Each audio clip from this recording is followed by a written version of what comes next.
It wasn't part of the script when obviously that Tottenham took the lead, but I just watched him really carefully, and the way that he just got after people. He made so many tackles, and this place is unique. I always felt, I remember Steven Gerrard when he first come into the team, making a challenge. It was never, it was a 70-30 against him, and the noise reverberated around the stadium.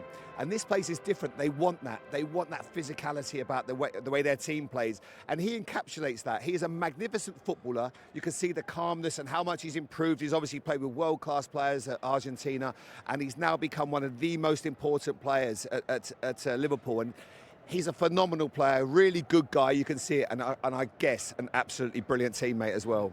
Well, in terms of brilliant teammates, how would you sum up Andy Robertson? Not just his contribution on the pitch with 2 Premier League titles, but what he does when the cameras aren't there, at the training ground, inside the dressing room. You know, when he first joined the club, you know, the players were like, okay, you know, he came from Hull, and we were thinking, we weren't sure who he was really as a player. And slowly but surely, he took the position on, took it from Alberto Moreno, I think it was at the time, and he's not looked back since. He's been a revelation in terms of what he brings to the team going forward. Obviously, you know, him and Trent have been the 2 guys in those fullback positions over the course of the last 5-6 seasons that have been battling back and forth. I remember them in the changing rooms arguing about who's got the most assists, and, you know, wanting to kind of be the best in their position and win that trophy as the. So for me, leadership-wise, I know he's grown into that as well. And, you know, I'm sure there was the Hendos and the Milners who were close friends of ours, but he, of course, has took that mantle on now, and he's become a leader in the dressing room as well. So is this just the start of it for Arne Slot's Liverpool? Is there more to come from this team, do you think? I think so. I do. I truly believe that there's more that they can achieve. There's more for them. There's more titles. They've got it now. They know they can do it. And when a manager comes in and does it in his first season, it gives you that belief that you can keep replicating it. I'm sure there'll be some recruitment. I'm sure there'll be contracts that they'll try and sew up and make sure that they keep their best players for longer periods of time. And this is just the beginning for the manager and for these players, and I'm really excited for them. And actually, is this the time to do your strengthening and your recruitment when you are at the top? Yep, but I think there's been some people talk a bit disrespectfully about the players that are here. So maybe we talk about Andy Robertson. I'd write him off at my peril.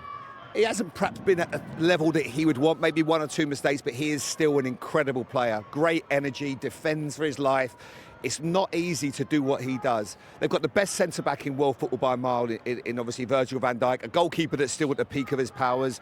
You've got Mohamed Salah, whose stats and numbers are through the roof. It just maybe needs next year a bit of tweaking, bringing in a couple of players. You've got Michael Edwards and Richard Hughes that have got phenomenal knowledge on football, and they will make sure they find the next Salah. Can you find the next Virgil van Dijk? You've got 2 young midfield players in McAllister, you know, Soboslai and Gravenberch. There's no problems in there whatsoever. Maybe bring another one in just to give them a little bit of reinforcement.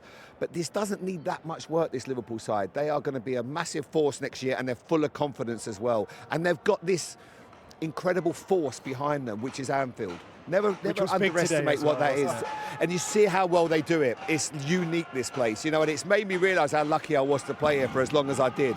It's such an emotional place, and you can see that's why Arne Slot has done perfectly here. And lucky, actually, Daniel, to be standing here in the centre circle when all that was going on today. The noise pre-match as well. This is beautiful. I mean, brings back memories of me being on this penalty spot, knocking it back and making my little runs here and there. But these moments will live forever with the fans, with the players, with the manager, with the backroom staff and the owners. This is a special day for everybody involved in Liverpool Football Club, and it was an honour and a privilege for me to play for the club, and I look forward to see what's next for them.